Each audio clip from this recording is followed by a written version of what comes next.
the show up an hour to watch USA versus Canada in a hockey match, but we did.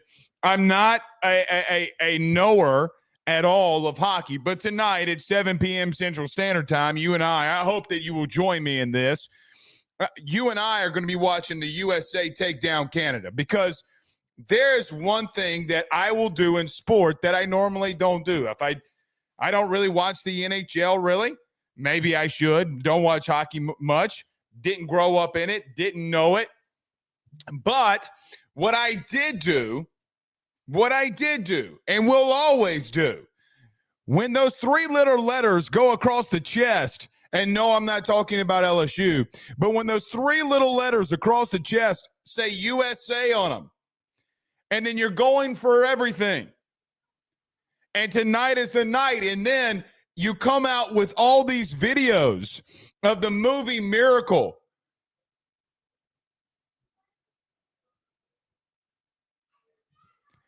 You best believe that I am going to be there. But in the meantime, an hour to count down before the United States of America beats the ever-living dog manure out of the Canadian Maple Leafs or whatever in the hell they want to call themselves. We here tonight got a lot of LSU that we need to get to. Warned you yesterday, by the way, that this thing with Harold Perkins was going to take an interesting toll. We're going to get back to it now that we're doing a show here at 6 p.m. Central Standard Time. I know we did about a 30-minute segment, our live segment yesterday. Tonight we're getting to it. We're going to get to it, and we're going to break it down in its complete infancy. Notes have been taken. Film has been studied. But we're using film from Matt House in game one because Harold Perkins, for the first time that he ever did it, moved out to star, and we want to make note of that. As if LSU's problems defensively have not been their own. All 11. Let's call it what it is. Probably all 53, including the coaching staff. So we're going to get to it here tonight. Spring games, do they matter? Why I'm going to make the pitch why LSU needs a spring game, why college football needs a spring game, and why this is absolutely ridiculous. Jay Johnson meets with the media. We'll break down the weekend series with Omaha here tonight. Got some dudes that can hit a little bit now. Jay was not wrong in his press conference today. Omaha has some dudes like Zippy, Zypay, and Zypay. Henry Zypay, 583 already on the season. Jackson Trout, who hit a monster this weekend. So some guys that can hit. Bullpen for Omaha, though, didn't do so hot. So we'll touch on that a little bit tonight as well. Doug Nussmeier getting hired. We'll talk on that officially. What that might could do for Garrett, too. To have his dad close and his family close. And I hear that there's going to be a team in the 985 that might get a new quarterback. That's all that I know. Anyway, so we'll touch on that, and at the end we'll get to hashtag Ask Blake thoughts, questions, concerns. Put them inside the Rudy Crew chat. Where are all of you watching from tonight? Put it in the chat. You know, I love when we get off the show and people are just rewatching it, couldn't watch the show live or whatever, and they hit us back up and they say to you, or say to me, they say, Blake, we're in the 318, 3-1 great, the 985, the pride of the 985. The Crescent City, that being in the 504, 337, wherever you're watching from, let us know here tonight. Got to get to this. Not wasting any time. Not telling you to hit the like and share, by the way, which, quite honestly, all of you that watch this show religiously should know you should be in here hitting that like and share over and over and over again. Yesterday, a thread on X, I want to call it Twitter, but X was put out. In that thread, it talked about Harold Perkins moving to star. You know, Carter and I discussed what we thought about Harold Perkins moving there. Carter did believe with Max in one instance, but I don't think in all. But there's an interesting narrative that I want to address and why we constantly do this to ourselves as a fan base. The constant thing is that, you know, I got blamed negative 2 weeks ago that I'm trying to be clickbaity. I did yesterday as well, and I'm not going to lie, kind of pissed me off a little bit. But the one thing is for sure, I don't understand these narratives that we continue to portray amongst ourselves. Harold Perkins is moving to Star. He won't be there in spring. We'll find out in the fall what it's really going to look like under Blake Baker. But I feel as if that we somewhat forget the talent that Harold Perkins possesses, the 164 tackles that he's had in, let's call it 2 games plus a little bit, because he only started 4 games, played really in 3.5 games to start off his season. He's had 164 tackles. Sorry. He has 22 tackles for loss in couple game plus seasons. That's a tackle for loss per season or per game. He's averaging 13 tackles for loss per season, by the way. He's had 13 sacks. He's had 7 forced fumbles. In 2023, when he got moved to Star, he had 5 passes broken up. 3 of those passes were out in coverage. All 3 came against an SEC program. I've seen in this thread that we should put Harold Perkins only on the field on 3rd down, and so we don't pigeonhole ourselves as a defense. Yeah, because bringing out Harold Perkins and then putting him in on 3rd down is the most I'm on my couch drinking a beer take that I've ever heard in my life. You don't want to pigeonhole yourself? You're then telling them that the only thing that you want to do with Perk is rush him off the edge. You don't want to bait him at all. You don't want to confuse him at all. What are you doing? See, what people don't understand, at least what they haven't understood, is the running game and the issues in the running game have not solely fell on one person. It hasn't solely fallen on the shoulders of Harold Perkins, Greg Penn, Whit Weeks, Major Burns. It hasn't fallen all on their shoulders. We had this discussion last night because I anticipated what I saw on Twitter was going to continue to make its way on a shit fest on Harold Perkins. What we didn't address here was the simple nature of what Harold Perkins has had in front of him. 2 defensive linemen who, quite frankly, in the interior got drafted and didn't play well. Or you had, like last year, and let's call it what it is, you had guys that played with tons of effort. They gave you everything that they had. It's not the level of what you needed. And it's why continuously, like I've brought up before on this show, we think that the running game about Harold Perkins moving out to Star is going to be a bad deal. Now, I could understand mixing things up on 3rd downs or critical passing situations, moving him out into the Star role. But you have a pit bull that will be on the edge. You're not going to continuously, at least not under Blake Baker, sit him back and not get him after the passer. If you're going to do it in the interior, which Blake Baker did all season with Harold Perkins, he would send Perkins, send him. See, we only thought about what happened post Harold Perkins, as if LSU got better defensively without him. And the truth was, we didn't. We didn't. We did not get better without him. Statistically, wins, losses, you did not get better. Harold Perkins against USC was not your problem. Well, Blake, he gave up 1 play. Okay, he also, in the first half, was so disruptive in the running game that they didn't have an answer until they started to run the ball right at him. And then they finally figured it out.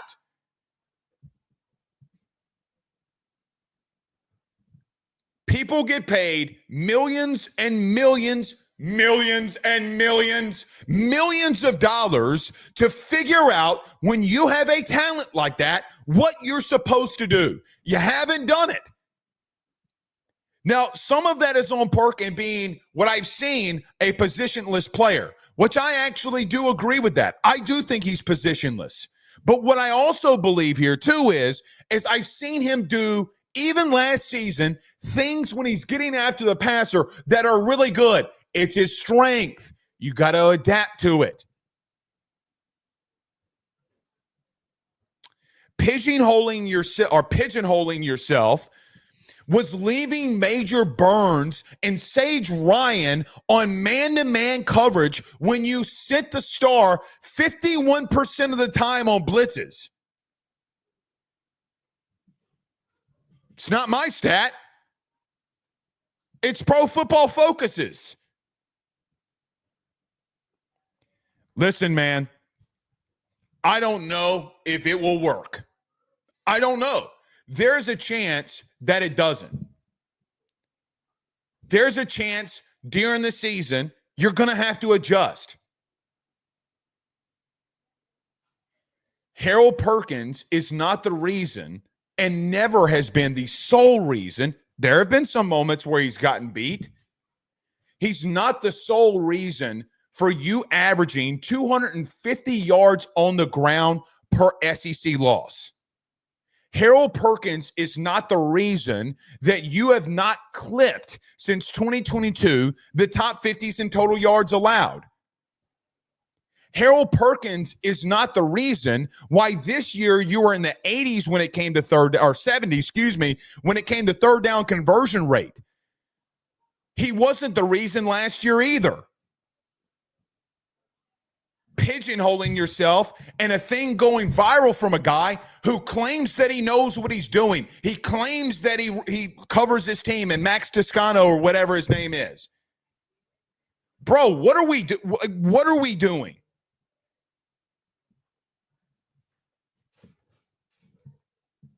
are we doing? Here is the truth of where LSU sits in football. I get claimed of being clickbaity. Here's something clickbaity for you.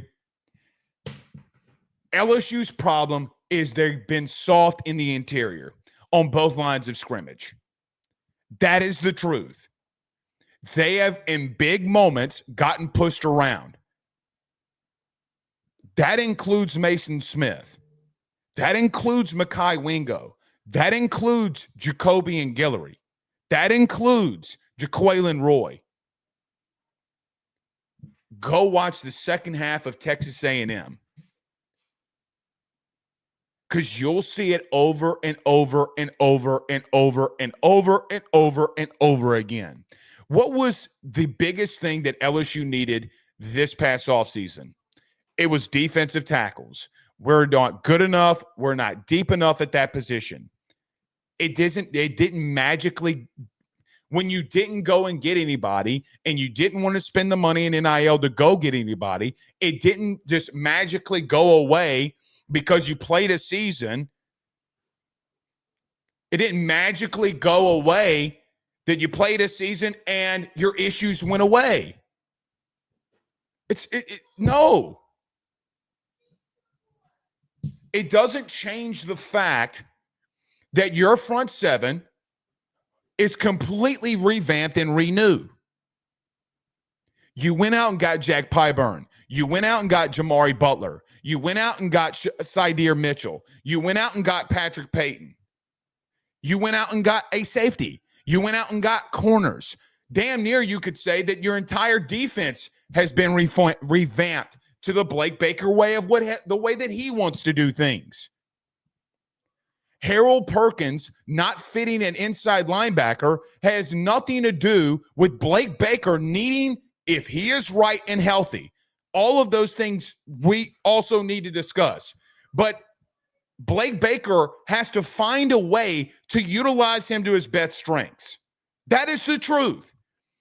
If you're going to send that much pressure from the edge, if you're going to send Major Burns the way that you did off the edge, I feel like my mind is being blown. It is a massive upgrade from Harold Perkins to Major Burns. You went out and got a coverage safety, a slot safety in Tamarcus Cooley. So basically what you're going to say is somebody's going to come off the field. I'm going to use a safety to cover that slot guy and be physical. And Harold Perkins is going to be right on the hip of Patrick Payton. And what are you going to do?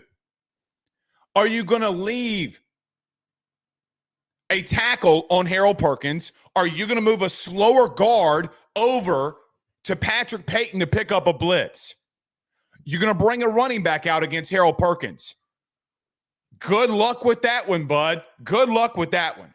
Because, listen, I got even South Carolina film that I will show you of how Harold Perkins single-handedly, in my humble opinion, stat-wise or non-stat-wise, completely changed the game. At least 3 times. We will run through that if we got to. I will find the time, find some type of platform. We will walk through it. The kid, when healthy, is one of the better players in the sport. You have to figure out what's going to unlock the ability of what he has. I can't believe I got to come out here and do this. We're blaming Harold Perkins to be in a position that he wasn't meant to be. And I'll be real with you. I was wrong about I thought that he could get better in run defense. Didn't happen that way. The game was too physical for him being in there. One thing I also know is clearly and simple. Omar Speights got benched at LSU.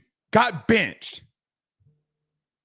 He was the starting middle linebacker for the LA Rams this year. Want to tell me how bad Matt House was again? I'm sure all of you remember. So the narrative that's out there about Max Toscano and what him talking about Harold Perkins at Star. So some of you might have been like, well, what in the hell is Blake talking about? There has been a thread that's gotten over 1 million views. I don't know how to say that you hadn't seen it, and I'm sorry for the some that haven't. But this whole narrative that Harold Perkins should not be in the equation going into 2025 and he's a hunt dog on third down. I'm sorry, he's better than that. He's a better player than that. It's your job to figure out when you recruited that unique talent on what you need to do with him. The one thing that I think is going to work, actually, considering the system of what you're in, this might work. Let me give an example, too. If Harold Perkins got drafted by the Kansas City Chiefs and he was on that defense that sends pressure from Steve Spagnuolo's the DC, he would take a player like Harold Perkins and literally do wonders with him. That's a Blake Baker school of thought here. We're going to send pressure from all over the place. We're going to try to confuse you. Sounds good. It worked. Guys, you're top 20s in the – and not only you were top 2 in the SEC, you were top 20 in the entire country getting after the passer. It's the best thing that you did. It's what Blake Baker did in Missouri. So now what I do know is you're going to take Perkins' best strength. Good. What I don't understand this narrative about Perk that he can't play. He can play here. We guys, we've seen 2 years that we know the athletic ability and what it looks like. What are we talking? A third down hunt dog? There's no such thing.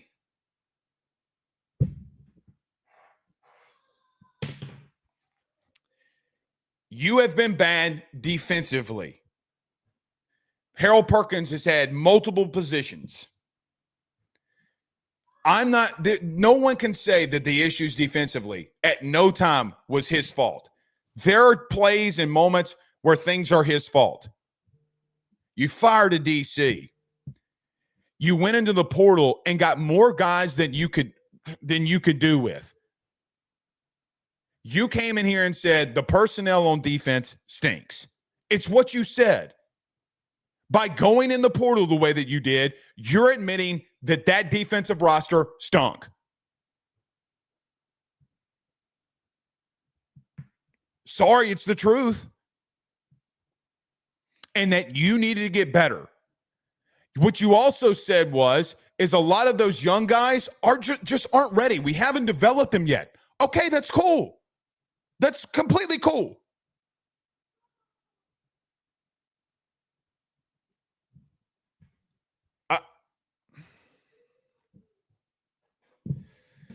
I don't know, man. I don't know. I really don't. You move Perk out there. And by the way, throwing this out there, you weren't good at linebacker post Harold Perkins. You actually regressed.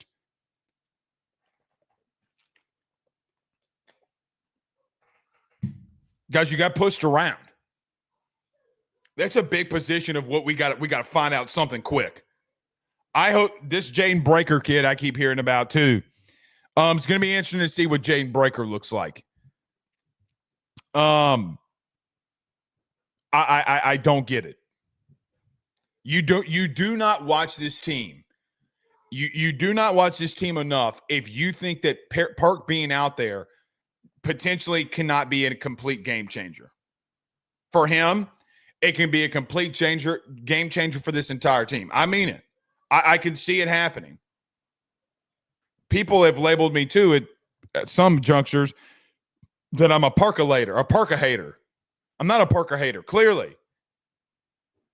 The idea of what they're going to do with him, chef's kiss. I understand it. If that's the way you want to roll, let's send the heat, man. Let's send the heat. I don't like this sitting back on your heels bullshit anyway. All right. 5 PBUs as a star in 2023. 5. All 5 of them coming against 3 SEC teams. Like, it's not as if that he was playing Rudy Poos. He didn't get these PBUs against Rudy Poo State. You're not playing man-to-man coverage with him.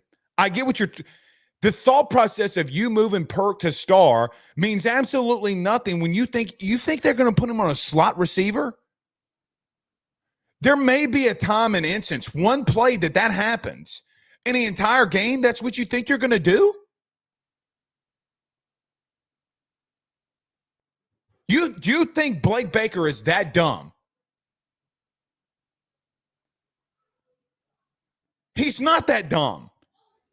Well, the film says this about Matt House. What are we talking about? Jeez. All right. Does LSU need spring games? Does LSU need spring games? Everybody do me a favor. Hit the like and share. We got a lot of baseball. We got to talk here. Does LSU football need a spring game? We're going to talk about that next. Stay with us. BetOnline is the fastest and easiest way for you to wager on all of your favorite sports, contests, events with the first-to-market odds and lines. Find reviews for all the news for each league, including Major League Baseball, NFL, NBA, NHL, combat sports, college sports, esports, and even golf. BetOnline continues to be the top online resource for all of your sports information for live in-game betting, props, and futures. Head on over to BetOnline today and use your mobile device to join and make your first sports bet. Use our promo code BELIEVE50, that's BELIEVE50, BLEAV 50, to receive your 50% off welcome bonus on your first deposit. That's betonline.ag, betonline.ag. He will sell your house and find you a new. Well, Tyler's the man, he's here for you. If you want to buy or sell, well, it's not too late. Dial 955-0008. Just call 955-0008. Y'all call Tyler, he'll shoot you straight. Louisiana is unique. The food, the festivals, even the bugs. No, not mud bugs. Unwanted bugs like these. The ones you don't want crawling in your home or business. Trust the Shield from J&J Exterminating. We've been protecting Louisiana homes for over 50 years, earning the trust of our clients because we deliver what we promise. Protect your home from pests. Get the Shield from J&J Exterminating. J&J Exterminating. Yeah. We're back. So Jay Johnson, seeing this email now, but Jay Johnson and LSU has released the starting rotation for this weekend. Cade Anderson, Anthony Iadson, and Chase Shores. Everything remains for the Tigers in their weekend rotation. Omaha's going with Braden Curtis, who has 11.25 ERA in his first game. I get it. You could do the math there in 4 innings. Ben Weber, who's over 12, and then CJ Hood, who gave up a run in every inning that he pitched, in both innings that he pitched last weekend. So we'll talk about that in just a moment, and we'll break down this Omaha team and going into the weekend. And you have a game on Monday, so get 4 games in 4 days is what I absolutely love. Let's keep doing that. Does LSU need to continue to have a spring game for football? Today, Steve Sarkisian came out and said that Texas would not be having a spring game. We're going more NFL model like OTAs and mini camps. Nebraska and USC are doing the same. One thing that they talked about in there was Steve Sarkisian today. I forget where, I think Kay Adams is where he went on, but he said, we have a lot of young players that are going to be out in the field, a lot of developing going on, and we don't want other teams tampering with our roster. That's interesting coming from the University of Texas. But hold on, wait just a moment. They weren't the only ones who had that same sentiment. So did Matt Rule at Nebraska, saying that we have a lot of young talent that we're trying to develop and we don't want teams to see our spring game and start tampering. Big dog. If teams are tampering around the country, a spring game is not going to start it. They're already doing it. And by the way, if a player wants out of your team, they're already had a door out or leg out the door anyway. Like, what are we doing here? We're not going to play spring games. One thing, it doesn't necessarily matter to me about a spring game, right? Like, meaning I really don't care if you do or do not have one in some instances. For me, have it, don't have it, whatever. But it's been tradition. And the reasons that you're giving me are bullshit. Well, tampering. Yeah, well, tampering. Everybody uses the word tampering when they want something done. Listen, man, we got a lot of good dudes on this team. And in reference to people not tampering with our roster, we're just going to, we're not going to have a spring game. Because that makes sense, right? Like, it'd be easier on my life if they didn't have a spring game because I could go to practice during the day. That's all cool because we're watching LSU baseball when that goes on. I mean, we're in the middle of the season with that. Okay, cool. That day for me has been a headache for a long time. But I always want to see LSU football. That has always been my thing. Hey, what guy's going to come out here and perform today? We're going to get some highlights here? Okay, cool, whatever. The development of spring is bigger for LSU now than it's ever been, by the way. I had a thought. Because Matt Rule went on with Josh Pate this past weekend. Nah, I watched it.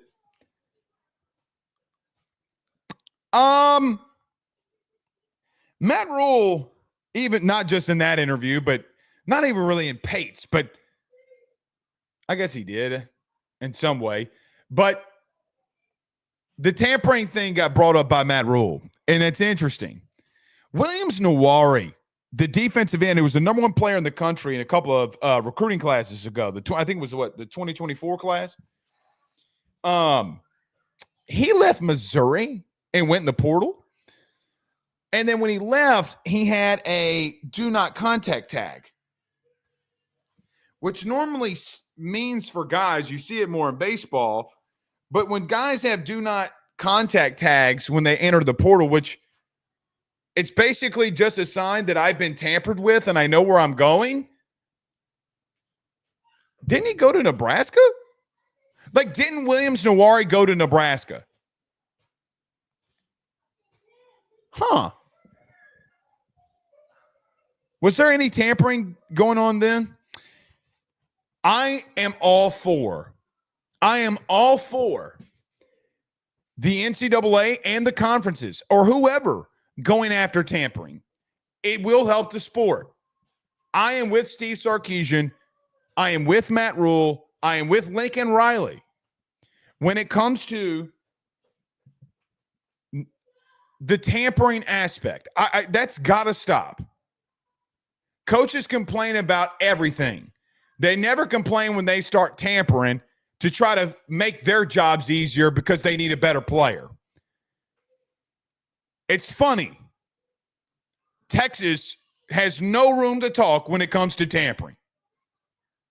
Matthew Golden says hello. So,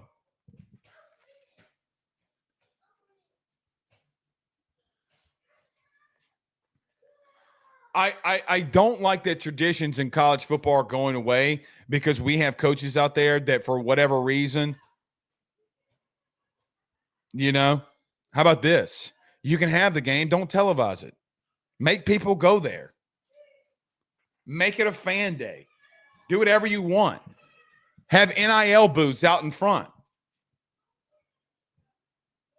You'll see how many people care about spring football. Listen, man, the sport needs a commissioner very badly.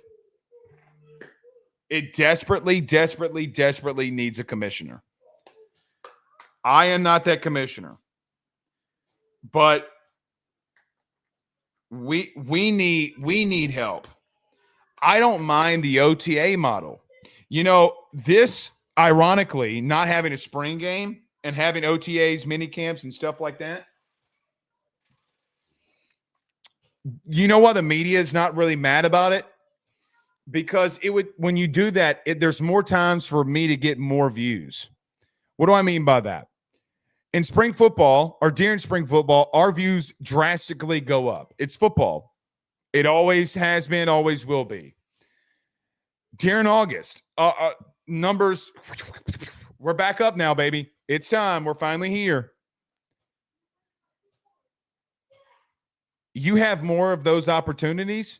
You have July. We're going to have our first mini camp. Brother, it's going to take off. We got much more content to get to. I'm not saying that I hate it. I'm just saying that I hate the traditions keep going out. It is what it is, man. It is what it is. I am anxious to see. How about this? Any thoughts from you guys? Meaning, yes or no? I want you to put it inside the chat right now. Do you like spring games? Do you want them to stay around? Do you not want them to stay around? I put this poll out on Twitter, by the way. I just retweeted it too during the break because I knew we were going to talk about this. But around 600, 700 people have done the poll. 56% of you say yes, and another 27% of you say don't care. You didn't even give no the option or the look. I mean, like, why do we keep going away from tradition? Now, I guess if you have OTAs and mini camps, I mean, do you get to film a whole OTA? No. If you don't want players to get hurt, well, then don't play them in that game. Sit them out. What does it matter? What does it matter? Sit Garrett Nussmeier out. Garrett, go in there, get a drive. Nobody hit him. You hit him, we're going to cut your ass. Go out there and pretty much play 7-on-7. Go get some reps. Okay, cool. He does the drive. Garrett, come here. Michael Van Buren, come here. Nuss, hit the showers. MVB, Go show me what you got. Go show me what you got. The games are yours now. We're going to give you as many drives as you can handle. Sounds good. Sounds good. Noah says, I think spring games are good, but I just don't want our stars to get hurt. I mean, I get it, but I mean, there also comes a time where, like, don't play them. You guys would have loved to see Ricky Collins versus AJ Swan. Let's go get our second team quarterback. Let's go get him. Hey, man, look, this entire second offensive line unit looks pretty good. I mean, like, I think it's a massive excuse. A massive excuse. All right, before we get to baseball, one thing that we need to know. I see a lot of you in here, though. Yes. There's no no's. No no's. Corey Rogers says Patrick Payton will be huge for us week 1. He knows all about Clemson's offense. So does Mansour Delane. So does Alex Atkins. So does Lance Guidry. We got to win the game. Look, the reason I stopped this is I saw it. Listen. Non-negotiable. You got to win Clemson. Listen to me, man. I keep having panic attacks when I think about game 1. I have a full-blown panic attack. When it comes to football, full-blown. Like, I get anxious. My brother was with me the last time, ironically. He was sitting on my couch. We watched the game. I had it, look, man. I had to eat a gummy. I can't take it. I can't take it. You know why LSU fans drink so much? Because they want to be numb when something bad happens. That's why all y'all crazy Cajuns drink. Can't fool me. I'm with you. I just don't drink anymore. Doug Nussmeier is going to be hired by the New Orleans Saints too. I don't mind this hire at all, really. Doug and Kellen Moore have been together since 2017, 2018, whatever the year was. So 7 years. Kellen Moore has been with Doug and has literally seen a guy that's a quarterback at LSU grow up. He's seen Garrett Nussmeier grow up. His dad's been right there with him. I love the fact that Nuss and Doug, Garrett and Nuss, I guess, Garrett and Doug get to be a little bit closer together. Listen, man, I always love the family dynamic. I think this helps Garrett in some odd way, man. Having your family close, especially your dad, will be a big deal. I do think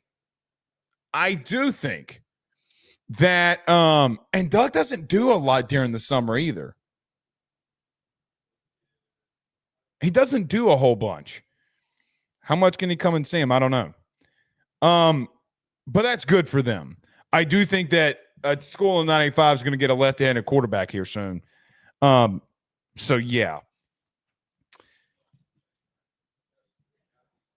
Kellen Moore's already said that he's going to call plays.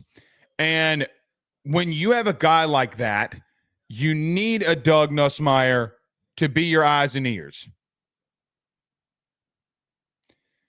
That has been Doug's role for Kellen Moore for quite some time. We talked about this last week. When you have that level of trust in somebody, you know that he was coming with him. And Doug gets to come back home. Good for him. I love it because Kellen's going to be the Sean Payton-esque of what he did with Pete Carmichael.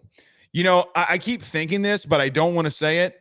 As much as Dennis Allen was in the shadow of Sean Payton and Drew Brees, which he was, because it was from his staff and all of that.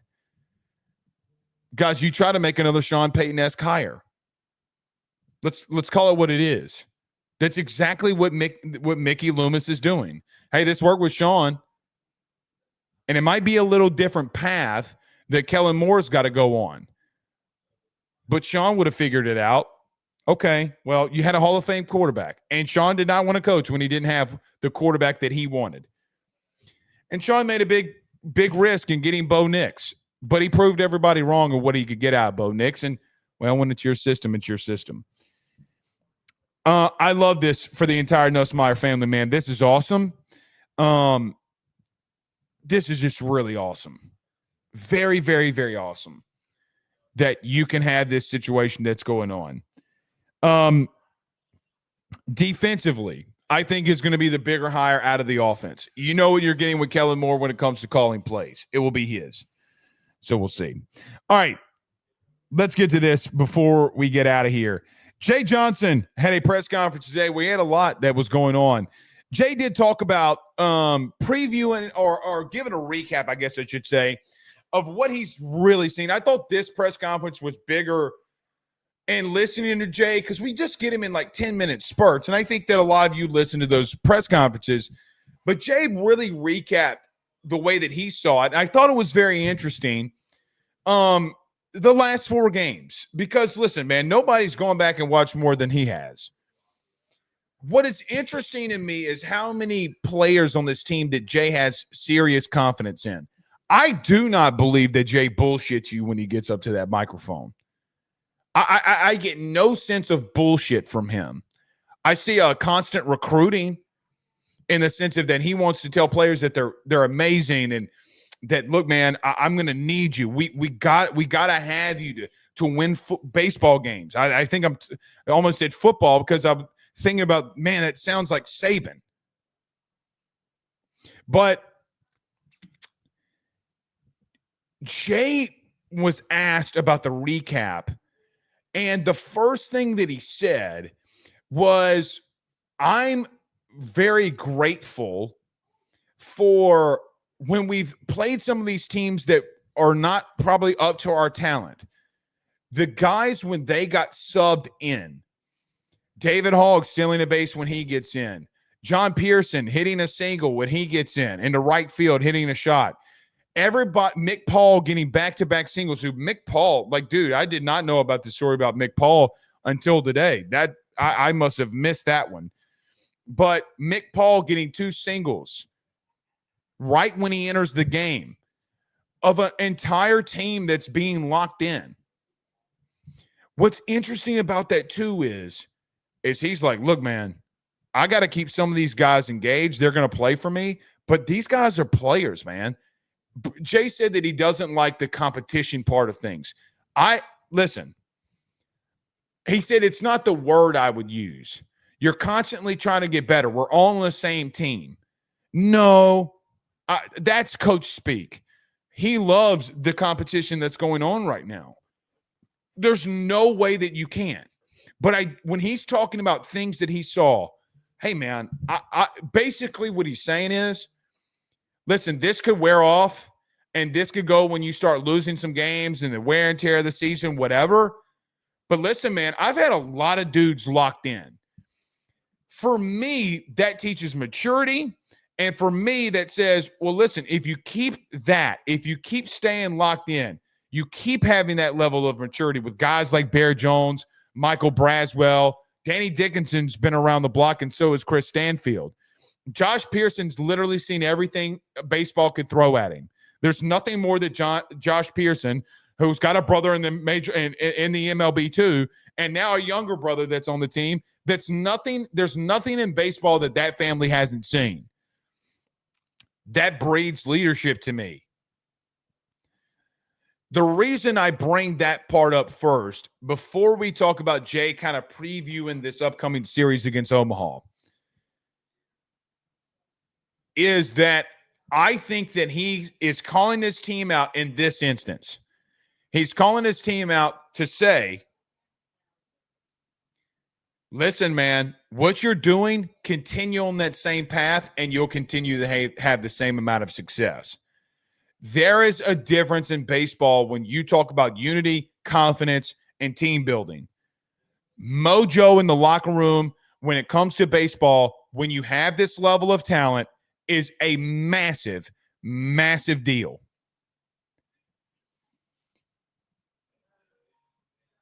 There have been some guys that I have been impressed with that have come off the bench, Ethan Fry being one of them, Ashton Larson being another, guys in the bullpen being locked in, because you have not, through the last 2 years and even the last 3 years under Jay, you have not seen a weekend out of the bullpen against any teams that have looked like that. It's non-existent. Didn't happen. You had bullpens that struggled mightily to get strikes. Think of last year. Like, you can't even bring in Cam Johnson, who didn't have a bad debut in Oklahoma this past weekend. I agree with him. I agree with him there. Jay also brought up Gavin Guidry. The interesting thing for me about Gavin Guidry is Jay admitted that he would have started on the mound against Nichols. Jay also said that he told Gavin Guidry and they put a plan together to get themselves mentally ready for Friday night. Okay. Thank you. There was a plan coming into the season with Gavin Guidry. Interested to see. It looks like that they're going to try to extend him a little bit. And if that is the case, it will be interesting to see how that works out. Gavin's an interesting dude. He's been here. This is going on year 3, wearing that number 8. Is he the one that's been the gel in some of this locker room stuff? I don't know. Really intrigued to see Gavin Guidry again and some things that Nate Yeske has worked with him on. If he can consistently paint the edge with some strikes and continue to have that big bender, he's going to be difficult to hit too. But Gavin would have started yesterday, and they didn't. I thought it was funny, speaking of Gavin Guidry and not starting last night, what also I thought was interesting from Jay is he kind of got aggravated with the we didn't play. They said their field – look, man, they said their field wasn't ready to go. I don't know what else to say there. Okay. I mean, Jay wants to play some baseball. He wanted to go on the road. I feel you. It's interesting, though, when Jay talked about – and you could sense the aggravation in his voice. The very next thing that he touched on was, listen, we're going to see adversity down the road, maybe in a week, 2 weeks. I hope that, and he says, I hope that we see it this weekend. I think he wanted his team to go on the road on that Wednesday. Nothing he can do about it. You get home, you'll go home, you'll have that game on Friday. He wanted to get on the road at least once before he did need to really get on the road and start performing. I hope for this team this weekend against Omaha that they do see some adversity. There are some guys in the lineup for Omaha that can hit. Henry Zapay will be hit 583 this weekend in 18 plate appearances. Kid didn't do bad. I mean, their third hole here in Jackson Trout, or at least he was this past weekend. I mean, he had a moonshot. I mean, they got some guys that can hit. Jay even touched on that. Look, man, Omaha has been a team that has been able to make a run and been able to get in to the playoff or get into a regional. He knows what he's doing. He wants some adversity. The thing that's interesting for me, though, the staff for Omaha this weekend got rocked. If you can shut a team down that actually swung the bat up somewhat moderately successful, okay, good. Their entire staff got rocked this past weekend. They're giving up a run an inning. They're playing you. I want to see the bats with the weather kind of picking up a little, not much, but picking up a little in this next week. I want to see you hit the ball a little bit, So you have been, but it's taking you a minute. If this staff does what they did last weekend, man, I just don't see. I think you'll get a clean sweep again. Again, I do hope that you hit adversity. Not going to get mad when you do hit adversity, but let's go, man. I think it's going to be fun here. But Omaha's got a 9.28 ERA, giving up a little bit more than a run an inning.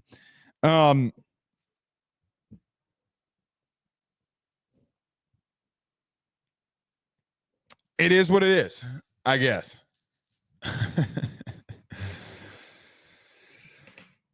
I'm really excited for this team, man. I think that they can do some special things. All right. Before we get out of here, 2 shows ending before an hour.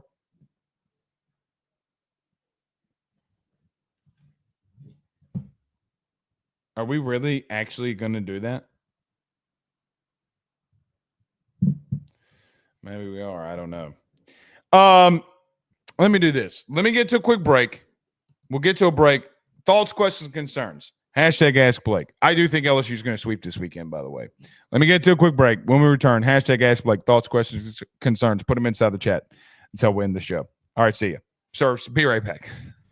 BetOnline is the fastest and easiest way for you to wager on all of your favorite sports, contests, events with the first-to-market odds and lines. Find reviews for all the news for each league, including Major League Baseball, NFL, NBA, NHL, combat sports, college sports, esports, and even golf. BetOnline continues to be the top online resource for all of your sports information for live in-game betting, props, and futures. Head on over to BetOnline today and use your mobile device to join and make your first sports bet. Use our promo code BELIEVE50, that's BELIEVE50, BLEAV 50, to receive your 50% off welcome bonus on your first deposit. That's betonline.ag, betonline.ag. Guys, I want to talk to you about our good friends over the Drake Williams Law Firm and Drake Title Company. Are you facing tough times due to an injury from a car accident, navigating the complexities of divorce, or purchasing a new home? At the Drake Williams Law Firm and Drake Title Company, they understand the challenges you're going through, and they are here to help. The lawyer team of Ernie Drake III, Ryan J. Williams, and Summer Vignair, along with Morgan Daniels, have the experience and proven track record to give you that peace of mind. Give them a call today at 985-386-7600. That's 985-386-7600 to schedule a free consultation at their brand new office located in historic downtown Ponchatoula. They're also doing a special, the AYS special. If you're refinancing or closing on a home in Southeast Louisiana, request the Drake Title Company to handle your closing. If you mention Blake Ruffino and AYS, you're going to receive a $400 discount on title fees. Again, give them a call at 985-386-7600. Let them know that Blake Ruffino sent you on by.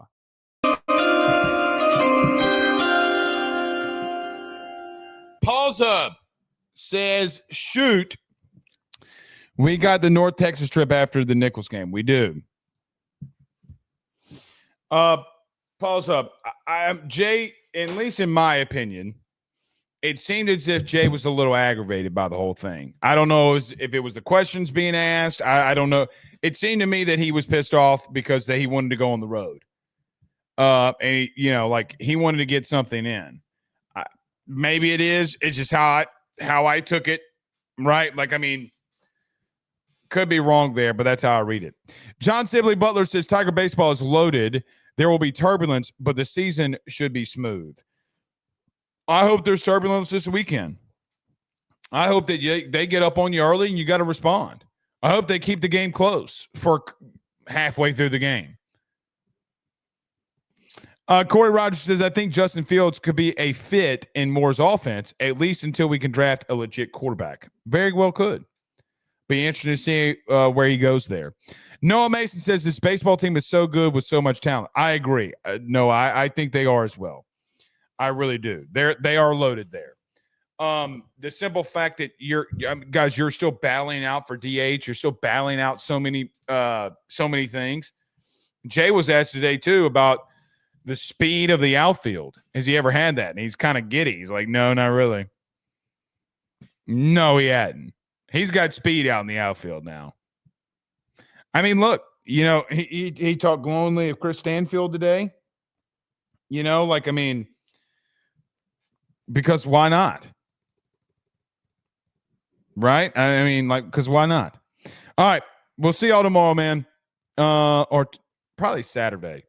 Probably be Saturday because we might go to a parade. If we don't go to the Mardi Gras parade, then I will see you Friday night. Until tomorrow, till whenever, we'll see y'all then. Y'all have a good one. Peace.